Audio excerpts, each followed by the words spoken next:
Playboy, a men's lifestyle and entertainment magazine, was founded in Chicago in 1953 by Hugh Hefner. A bit of a history lesson with old Huey. In 1952, Mr. Hefner left his job as a copywriter for another magazine called Esquire after he was denied a $5 raise. Can I have more money, please?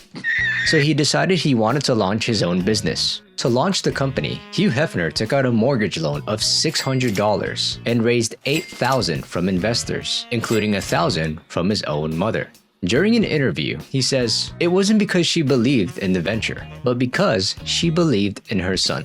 Mr. Hefner had the idea of calling the magazine Stag Party. However, the publisher of a men's adventure magazine, Stag, told Hefner that they would file suit to protect their trademark if he were to launch his magazine with that same name. Mr. Hefner and his associates considered the names Top Hat, Gentleman, Sir, Sayer, Pan, and Bachelor before coming up with the name Playboy. He wanted the first issue of Playboy to have the sexiest cover image, and so he chose this unused image of Marilyn Monroe that was originally taken for a calendar.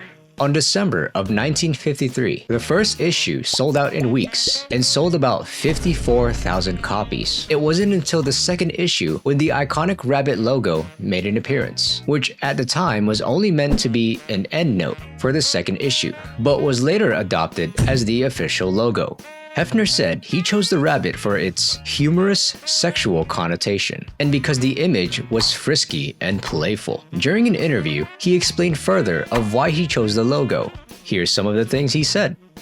"The rabbit, the bunny, in America has a sexual meaning, and I chose it because it's a fresh animal, shy, vivacious, jumping, sexy. First, it smells you. Then it escapes. Then it comes back, and you feel like caressing it, playing with it." The magazine found major success around the 1950s to the early 70s, reaching its peak in 1972, selling 7.2 million copies. It was so popular that it even had a Braille edition.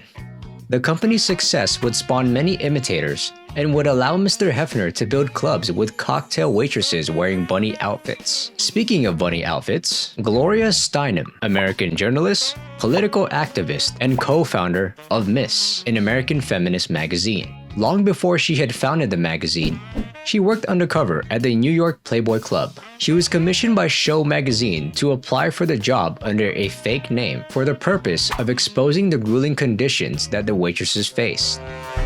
After working there for 17 days, she documented her entire experience, mentioning on how low the pay was than actually promised, and how she had to stuff plastic dry cleaning bags into the top of her costume for extra cleavage. The story was adapted into a TV movie in 1985 with Kirstie Alley in the title role, and Steinem herself has republished the piece under the name I Was a Playboy Bunny.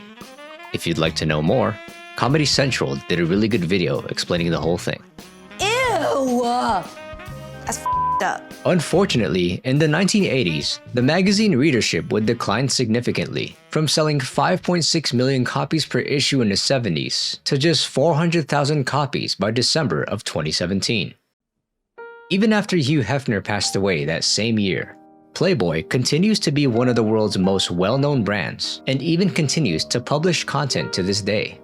In 2020, Ben Cohn, CEO of Playboy, announced that the magazine would now publish its content online, making the spring 2020 issue the last in-paper format.